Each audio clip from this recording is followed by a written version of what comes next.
कश्मीर में कश्मीर आम आदमी पार्टी बताए क्या आपका रुख है? आम आदमी पार्टी बताए, पहले आम आदमी मेरी बात आ जाए, क्या रुख है आप बताए, हाँ या ना? अमित शाह सीमा बचा नहीं पा रही, हाँ या ना की बात करिए, इधर की नहीं बचा नहीं पा रही है। खाली गौरव भाई, छोड़ना आपके माध्यम से सवाल बिल्कुल आम आदमी पार्टी को 2 राज्यों में सरकार है, हाँ या ना? नहीं ला रहे हो, खाली सगुफा छोड़ रहे हो। खाली सगुफा छोड़ने से गौरव भाई मनसा सामने आती है। छोड़ना और गौरव भाई मेरी बात आ जाए। अरे सर, ओम प्रकाश राजभर की पार्टी के जो भाई है भार्गव भाई, इनको ये वही इनकी बातें, इनके नेता की इनको थोड़ा अगर आपके पास क्लिप पड़ी हो कि ये बाबा जी को कैसे गरियाया करते थे, नरेंद्र मोदी को नाम लेने के कैसे गरियाया करते थे, मुझे भी पता है। इनको दिखा दीजिए। 11-12 में वही आने की सरकार दिल्ली में बोले और चलिए मेरी बात आ जाए भाई। क्लिप दिखा। पार्टी भागवत क्षेत्र वाली पार्टी है जो नरेंद्र मोदी को पानी अरे आप लोग बोल रहे हैं, आप मंत्री प्रधानमंत्री गरियाया करते थे, पानी पी के गाड़ी भरा करते थे। मेरी बात आ जाए। बता रहे हैं भाई, हम देश के साथ है, जनता के साथ है। मेरी बात दिल्ली वाले भी लेता हूँ, बोलिए। सरकार आपकी है, पंजाब वाले भी चलिए विवेक पांडे कुछ बोलेंगे, चलिए विवेक पांडे कुछ बोलेंगे, विवेक पांडे कुछ बोलेंगे, ठीक है विवेक भाई कुछ बोलेंगे, हो गया हो गया हो गया भाई, पार्टी कितने चलो, लोगों मुझको को पता गौरव भाई। है, पता है, बोलिए विवेक पांडे बोलिए, सुनिए, सुनाइए, मैं बड़ी शांति से सिर्फ 2 बातें बोलूंगा। बोल लीजिए। एक तो ये जुमला इस समय छोड़ा गया क्योंकि सीएजी की रिपोर्ट में मोदी सरकार की 7 योजनाओं में भ्रष्टाचार निकाल दिया गया है। समाजवादी पार्टी भ्रष्टाचार का दूसरी बात सुना रहे, चुप भ्रष्टाचारी, समाजवादी अरे पार्टी भ्रष्टाचारी पर्यावरण चुप भारतमाला योजना, भ्रष्टाचार समाजवादी पार्टी ने किए हैं और बगल में कांग्रेस पार्टी के आज जो गठबंधन है ना, अगर हवाई जहाज मार्ग ये भ्रष्टाचारी चिल्ला रहा है, ये भ्रष्टाचारी पार्टी का प्रवक्ता क्यों अराजकता फैला रहा है? इस भ्रष्टाचारी पार्टी के प्रवक्ता से निवेदन है कि बोलने दिया जाए। अरे भ्रष्टाचारी पार्टी के नेता हमें बोलने दीजिए, लोकतंत्र जीवित रखिए। अरे पानी पिलाइए, पानी पिलाइए, गौरव भाई पानी पिलाइए इनको, भ्रष्टाचार का गौरव भाई पानी पिलाइए, इनका स्वास्थ्य। अच्छा दूसरी बात, गौरव भाई दूसरी बात आ जाए, गौरव भाई दूसरी बात आ जाए, गौरव भाई दूसरी बात आ जाए, 22 साल सार्वजनिक जीवन में गौरव भाई दूसरी बात आ जाए। अरे चिल्लाइए मत भाई, चिल्लाइए मत, जनता देख रही है। सीएजी पे चिल्लाइए, सीएजी पे चिल्लाइए, जाइए सीएजी पे चिल्लाइए, जाइए सीएजी पे चिल्लाइए, नंबर पड़ जाएगा, जाइए भाई। अरे सीएजी पे चिल्लाइए, ऑडिट उसने किया है भाई, जाइए समाजवादी पार्टी का ऑडिट नहीं है, जाइए हटिए भाई, सामने से हटिए। अरे गौरव भाई दूसरी बात सुन लीजिए भाई, गौरव भाई दूसरी बात आ जाए, गौरव भाई देखिए, आप क्या बात करते हो? गौरव भाई दूसरी बात आ जाए। जीवन में हो सीएजी की रिपोर्ट है भाई, जाइए सीएजी से झगड़िए, सीएजी से झगड़िए, सीएजी से झगड़िए, कुछ भी बोलेंगे, सीएजी से झगड़िए, क्योंकि 22 सीएजी से झगड़िए, सीएजी की रिपोर्ट है, जाइए सीएजी की ऑडिट रिपोर्ट है, जाइए चलिए, मैं असंख्य घोटाले सीएजी की रिपोर्ट है, जाइए गिना सकता हूँ, उस पर व्यक्तिगत एक आरोप आप सिद्ध नहीं कर सकते, लीजिए और व्यर्थ। अरे भाई सीएजी की रिपोर्ट है, और भाई सीएजी की रिपोर्ट है, केंद्र सरकार की योजनाओं में भ्रष्टाचार हुआ है, सीएजी की रिपोर्ट है। हो गया नहीं मेरी एक बात आ जाए, मेरी एक बात और आ जाए, नहीं मेरी एक बात और आ जाए। अरे आपको बता दें, प्रधानमंत्रियों को कोसने वाले पानी पीजिए, पानी पियो, चलिए पानी पीजिए, कूल रहिए, चलिए गजेंद्र त्रिपाठी बोलेंगे 2 मिनट, चलिए। हमारे लोकप्रिय मुख्यमंत्री अरे हो गया, गजेंद्र भाई बोलेंगे, गजेंद्र भाई बोलिए। गौरव भाई 2 सेकंड की बात, गौरव भाई 2 सेकंड, जल्दी बोलिए, 2 दो सेकंड चीजें बहुत मुझे बस ये बता दीजिए हाँ। कि जब तक इसका बिल पास होगा क्या गारंटी है कि राजभर जी भाजपा के साथ रहेंगे? अरे ये कौन सी बात छोड़िए साहब, आप देखिए बताऊं, हमाम में अभी एक बात आई ना, हमाम में सब नंगे हैं। अच्छा, आप लोग एक ही जैसे हो, अच्छा सब के सब, किसके साथ कौन जाएगा क्या भरोसा है? हाँ, ये जनता सब जानती है कि आप लोग सब एक जैसे हो, ठीक है? लूटना हो तो लूटने के लिए एक साथ आ जाओगे, ठीक है? सीबीआई ईडी से लेकर बचना हो तो एक साथ आ जाओगे। अच्छा, ये तो भैया तरीका हो गया है, और नेताओं पर भरोसा क्या हो रहा है? ये आज एक मुद्दा था, एक देश एक चुनाव जी, लेकिन हम लोग पूरी दुनिया घूम दिए, लेकिन उस पर कोई चर्चा नहीं करना चाहता। क्या चर्चा संभव नहीं है। आपने क्या बोला जी, आपने स्पष्ट रूप से कर दिया कि मतलब उनको भाई इससे मतलब नहीं है। अच्छा, लेकिन वहीं देखिए उसी इंडिया में जी, ठीक है, अखिलेश जी हैं, उन्होंने कहा भाई रहेंगे साथ में, वो इसके देंगे समर्थन इसका जी। तो ऐसे ही इंडिया में से भी बहुत लोग आएंगे। अच्छा, और ऐसा नहीं है जी, जो राजनीतिक दल छोटे छोटे जो है दल हैं, अच्छा। उनको इस बात की चिंता है केवल कि कहीं राष्ट्रीय मुद्दे में जो उनके यहाँ का मुद्दा है, क्षेत्रीय मुद्दा है, वो कहीं गौण न हो जाए, शून्य न हो जाए। उनकी मात्र चिंता इतनी है। अच्छा। और अच्छे लोग जितने हैं वो सब चाहेंगे। अच्छा, ठीक है। बुरे कौन है? अरे मैं क्या कर रहा हूँ, जितने लोग विरोधी, इसके विरोधी जितने लोग रहेंगे वो सारे के सारे बुरे ही लोग रहेंगे। ठीक है, निश्चित तौर से बुरे तो लोग जो विरोध करेगा बुरा है, जो सपोर्ट करेगा वो अच्छा बिल्कुल अच्छा रहेगा, क्योंकि एक देश एक चुनाव। चल ठीक है। दयाराम भाई आपके लिए बेबी पांडे बोले, आखिरी सवाल ले लेता हूँ। दयाराम भाई बेबी पांडे बोल रहे थे आपके लिए कि बिल तक राजभर जी कहाँ रहेंगे, बीजेपी के साथ रहेंगे, चले जाएंगे। देखिए जी दयाराम भाई, देखिए मैं इतना कहना चाहता हूँ, अभी घोटाले की बात आ रही, समाजवादी पार्टी पेंशन घोटाला, खनन घोटाला, साइकिल ट्रैक घोटाला, खाद्यान्न घोटाला, गोमती रिवर फ्रंट घोटाला, चुनाव के बाद राजभर से लोग भाजपा बाहर निकाला, घोटालों की पुस्तक लिखते हैं घोटाला किया, घोटाले, योगी सरकार की योजनाओं में सीएजी की रिपोर्ट है, रिपोर्ट है, 7 महाघोटाले ठीक है, हो गया। आप सभी का इस कार्यक्रम में जुड़ने के लिए बहुत धन्यवाद। चलिए हो गया, सबकी बात आ गई। ठीक है, सबका बहुत धन्यवाद। तो चर्चा बड़ी महत्वपूर्ण थी और चर्चा यहाँ पर एक देश एक चुनाव से बढ़ते हुए ना जाने कितने मुद्दों पर चली गई। ये चर्चा सैफई भी गई, ये चर्चा अन्ना आंदोलन पे भी चली गई, ये चर्चा पर्सनल भी गई और ये चर्चा तू टड़क पर भी गई। फिलहाल हमारे देश की जो नीति है, वो हमारे देश की संस्कृति है, वो अच्छी है। उस संस्कृति में इस तरह की शब्दावली का उपयोग नहीं होना चाहिए।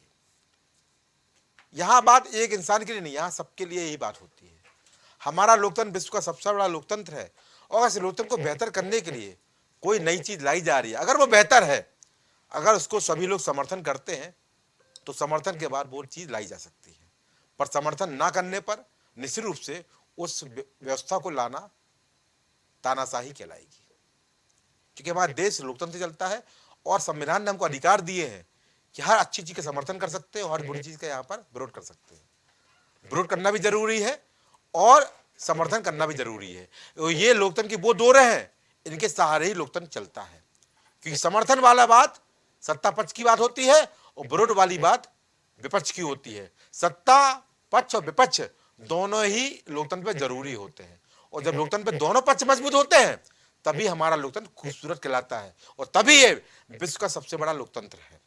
आने वाले समय में वन नेशन वन इलेक्शन में क्या परिणाम होंगे, सत्र में क्या कुछ सामने निकल के आएगा, सरकार इसको लेकर क्या योजना बनाएगी और जो कमेटी बनाई है उसका क्या यहाँ पर परिणाम होगा, वो आने वाला वक्त बताएगा।